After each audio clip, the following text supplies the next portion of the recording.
Hi everybody, it's Belinda from Belinda's Book Nook. It's a new year. Let's try a new angle. I don't know if this angle's better than the other angle. I usually have you over there, but I thought I'd try here to see if the lighting is a little better. I don't know. Is it more flattering over there or over here? Who cares, right? Hi, it's Friday. It's Friday. I'm so happy it's Friday. I just, no matter what's happening, it's Friday, so it all will be well in the end, right? So I have been doing my reading. You guys would be very proud of me. I wanted to check in and do an update on what I've been reading. I know you know what I've been reading, but how it's going, I guess, is what we're going to talk about. So the first one is the audiobook, and I always forget the name, so I have to look in here. It's Broken Places by Tracy Clark. It's a mystery. It's the beginning of a series, and I'm excited because I'm really, really liking it. I'm probably about 4 hours in and really, really enjoying the story. The narrator is just fantastic, so I'm excited. And it's really a good break to break up the little bit of heaviness that I get from my 1619 project, which I'll know that I started on Martin Luther King Day. And so I started it with my friend. We're gonna check in this weekend, and I am gonna actually make my first target, which is pretty great. I have probably about a little over 30 pages to get to my target for the end of this week. And I'm enjoying it. So it's broken down into different chapters. I don't know if any of you have read it yet, but it's broken down into different chapters and different authors. And so the first one is Nicole Hannah-Jones, who writes about democracy. And then we've got a poem. I think there's two poems, and then we start in chapter 2 with Race by Dorothy Roberts. And so I will, for this check-in, I will get through. I didn't, like a crazy lady, I didn't break it down. I should have just done 2 chapters, which we may end up doing that. We're gonna actually go a little over. I did 80 pages. I did the math. See, so I broke this down, not looking at the chapters. I did the math in terms of how many pages I could get done per week to get it done by the end of February. And I came to about 80. And so it actually it puts me in the middle, a little bit into chapter 3. So I may end up just reading chapter 3 as well, and then just go 1, 2, 3. And then maybe the next one we'll do is 4 and 5. Yeah, I'll have to look at it again. I've already sent her the list of, how we're gonna do it, but I think we're, it's not nothing formal. But as you can see, there are quite a few flags in here, and I'm only in the first chapter. Some of the stuff is really stuff that I had heard before, and then it was like a refresher, and I wanted to flag it because I couldn't remember it. And then there were other things in there that I just didn't know, and I'm just excited to learn that information. I like how she's basically building the case for each of the topics that she has in the book. And democracy is turning out to be really intriguing to me. I almost wished it would go a little longer because I'm really enjoying how she's breaking down different aspects and histories and how the contribution of the enslaved population helped forge the democracies that we know today. And I'm loving that. The only thing is I'm really so I told you, was I gonna highlight? I didn't. What I did do is I have been putting pencil. So I've been doing light pencil, and then I put a little flag next to what it is that I want to highlight. And I took the lovely idea of you guys, and I'm using my postcards as my bookmarks. So we've got Barbara Jordan in here in the beginning. And then what I do is I always put 2 bookmarks when I'm reading, especially big books, but most of the time. So one is where I am and one is where I want to be. And so the next one is Bessie Coleman, the African-American pilot, first African-American pilot, female pilot. So it's kind of neat because I get to that page and I see the card. So I think for the next chapters, I'm going to do 2 more people and kind of keep doing that, just to make it fun. I know I nerd out on books, right? So I like keeping book journals. I like writing lists. I like all that has to do with books and reading and nerdery, right? Is that a word? No. But I'm really enjoying this. And I think that, to the naysayers that don't want to read this, I think that you have to look at it in terms of,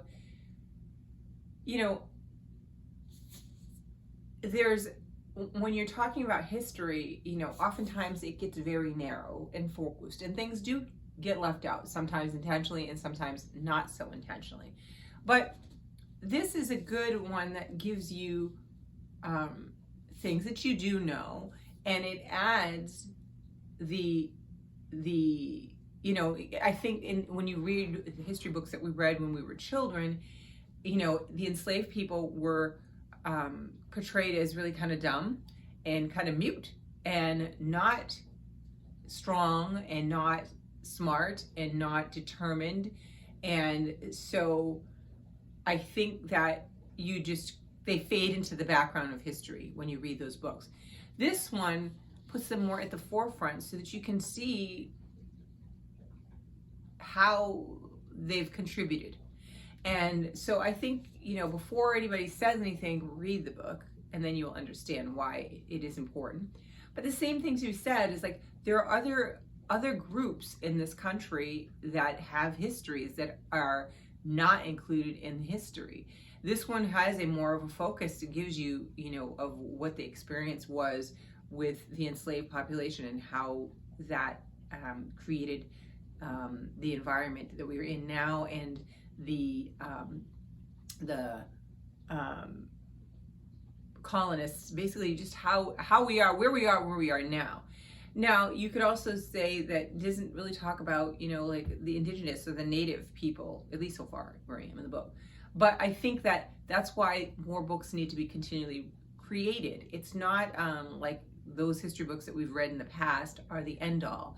There are going to be continually more people writing, more people researching, more people putting the information together to present the information to help us get a more complete picture. So don't knock it. I think if you get a chance, definitely read it. It's definitely eye-opening. And you really, a lot of times I think people detach history from the present. And if you just think of it as there's a string like just running through, we're all connected. It's all connected.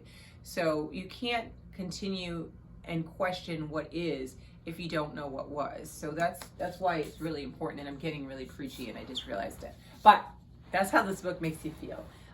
So far, really, really great. And I'm on target with it. All right. And the other one that I mentioned to you guys is All Her Little Secrets by Wanda M. Morris. And it's really good. This is her debut novel. And the interesting thing is I'm listening to the audiobook of Broken Places, and I'm having to sit for a minute and, kind of remember, okay, these are the people in this, and this is the mystery in this case. I know that, sometimes we think, reading one book at a time is better. And I know my friend Natalie was talking about it on her channel, like, the idea of, just finishing a book and then getting to the next book, which is wrong with that. Do we read it faster when we're reading simultaneously? Do we experience it the same? I don't know. I don't think so. I do think we do rob the story of some of its glory by jumping.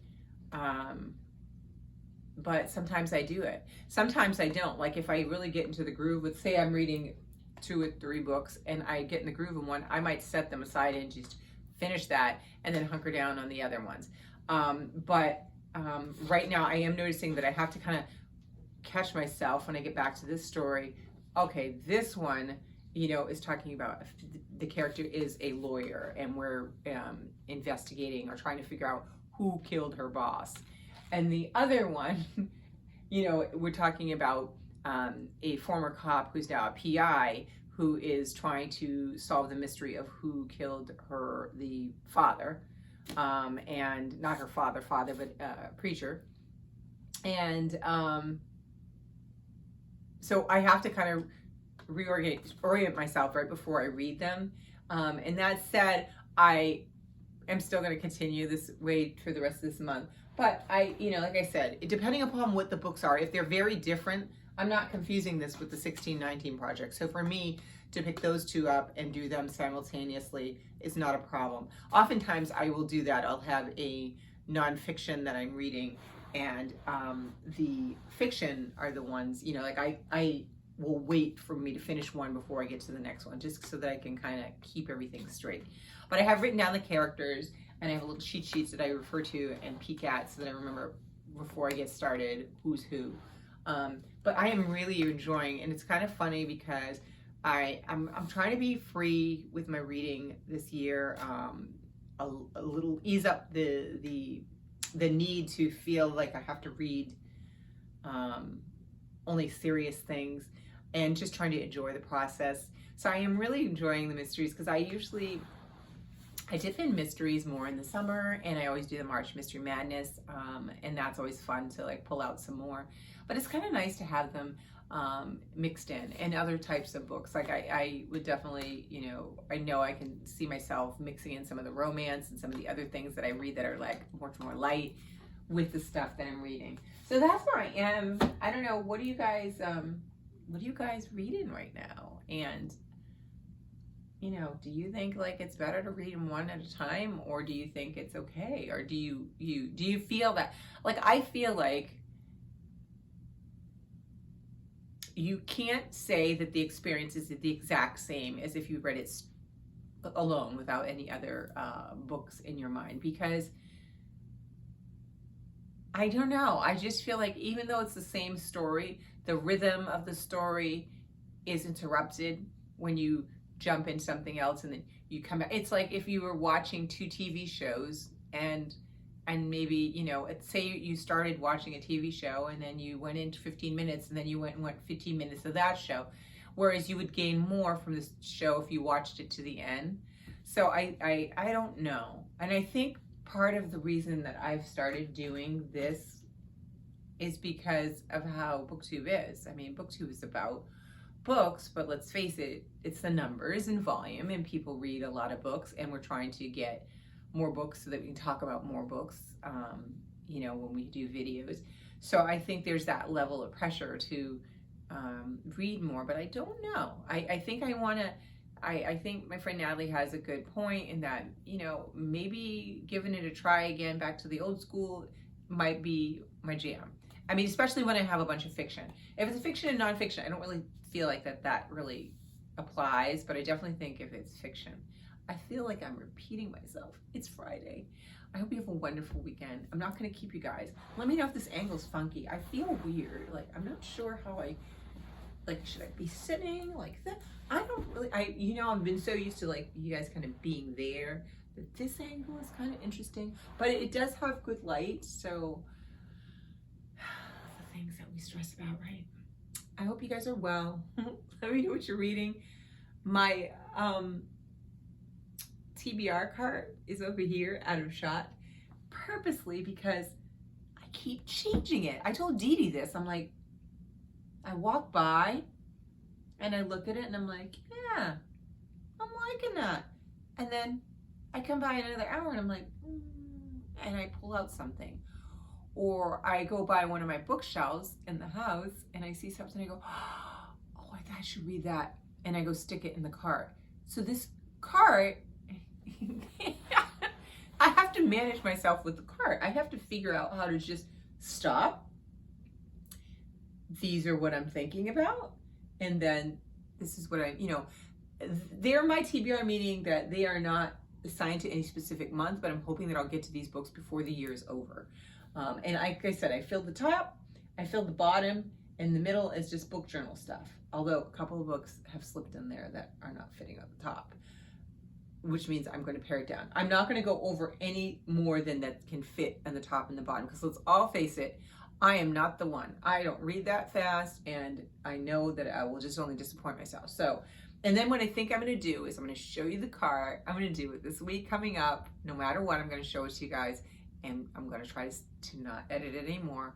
And then I'm going to, the way that I want to do it is that I want to take the book out. So I will feel gratification that the cart is becoming empty as the year goes on, as opposed to leaving it there. Another friend of mine also said that she puts hers after she reads them, or she puts on the bottom the TBR for the month. Well, let me tell you, my TBR is never for a month anything that lengthy. I might tell you books I like and thinking about, but it's usually top 4 books in a month. So that's not going to happen. So I think I'm going to keep it the way that I have it, and I'm going to make a video next week and show you what I'm thinking. I don't know. A lot of new stuff that I got in my hauls, some old stuff that I've had, a couple of really old ones, some classics. So yeah, I like it. It's really exciting. I love to look at it, but I need to keep my hands out of it now. It's just like, stop, just stop. Anyway, I'm leaving. I'm rambling. I'll talk to you guys later. Bye.